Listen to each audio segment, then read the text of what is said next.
Autoline Daily is brought to you by Bridgestone. For drivers who want to get the most out of their cars, it's Bridgestone or nothing. Dow Automotive Systems, improving durability and increasing design flexibility with Betamate structural adhesives at dowbetamate.com. And by Hyundai.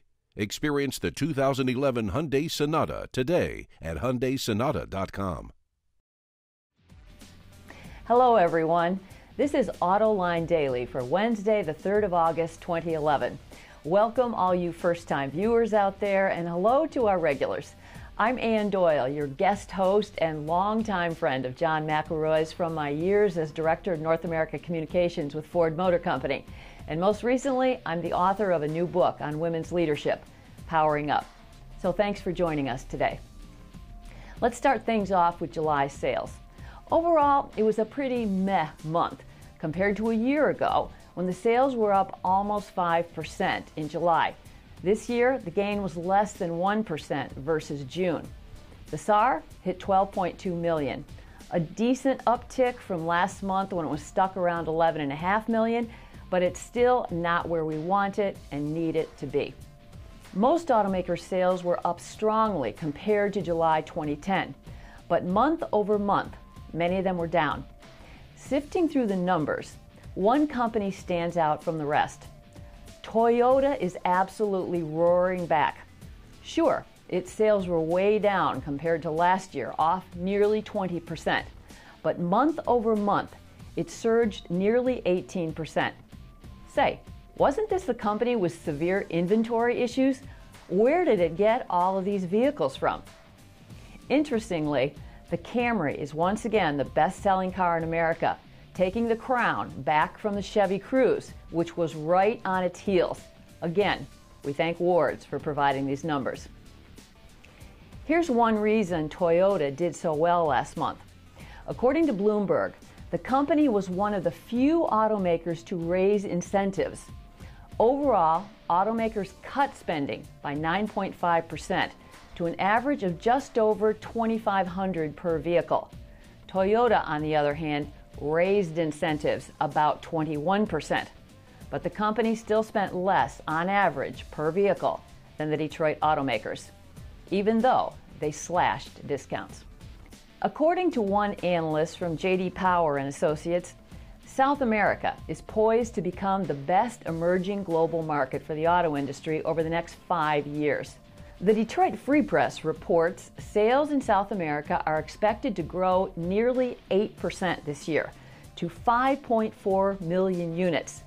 Over the next 4 years, sales will increase an average of about 8.5%, reaching about 7.4 million cars by 2015.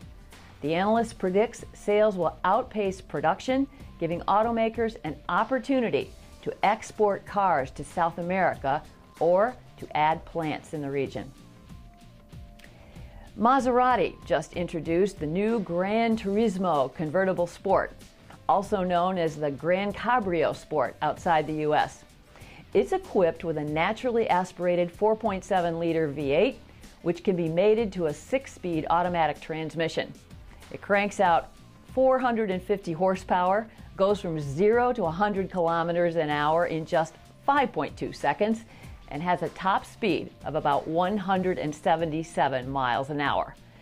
Not surprisingly, fuel economy isn't that great. The Granturismo convertible sport gets a combined 16 miles per gallon. But getting good fuel economy is not why people buy a car like this. Make sure you're near a TV late tonight. Along with actress Emma Stone and the band Blink-182, Ford CEO Alan Mulally is a guest on the Letterman show. According to the Detroit News, his appearance took years of negotiation. The ever-charming Mulally is expected to talk about electric vehicles and maybe even bag some groceries. Groceries? You heard me right. Apparently, the two men have something in common. They both worked at supermarkets earlier in their lives. Late Night with David Letterman airs on CBS tonight starting at 11:35 p.m. Coming up next, we take a look at what one global automotive supplier is doing to tap the full leadership potential of top women talent.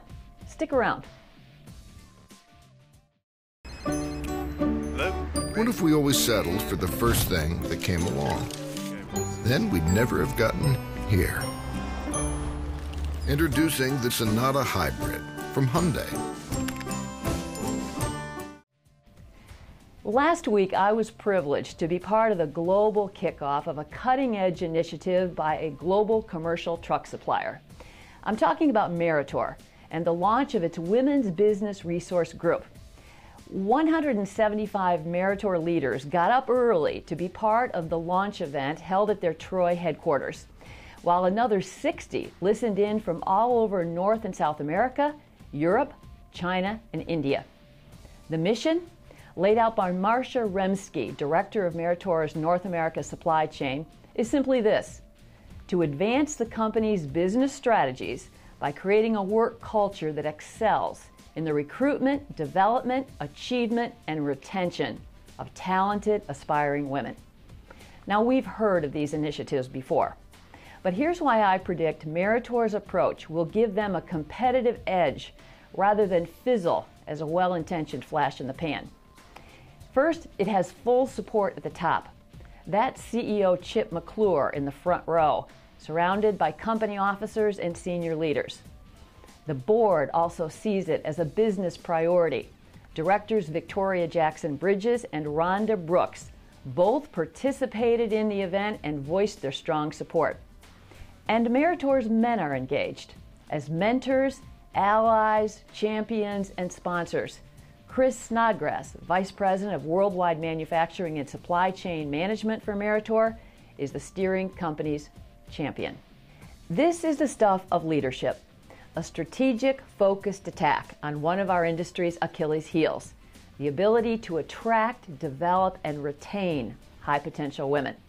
So my congratulations to Mediocre for a smart business move, and may your leadership, as board member Victoria Jackson Bridges told the kickoff audience, become a template for the rest of the industry. So remember to mark your calendars for tomorrow night's Autoline After Hours. This week, John McElroy and Peter DiLorenzo will talk to David Snyder, an artist who specializes in painting cars in their natural environment. Of course, the guys will also get into the news of the week and take your questions in the ever-popular Rapid Fire segment. So tune in Thursday at 7 p.m. Eastern Time, 4 p.m. Pacific at AutolineDetroit.tv. And that's it for today's show. Again, I'm Anne Doyle, author of Powering Up: How America's Women Achievers Become Leaders. Thank you for watching.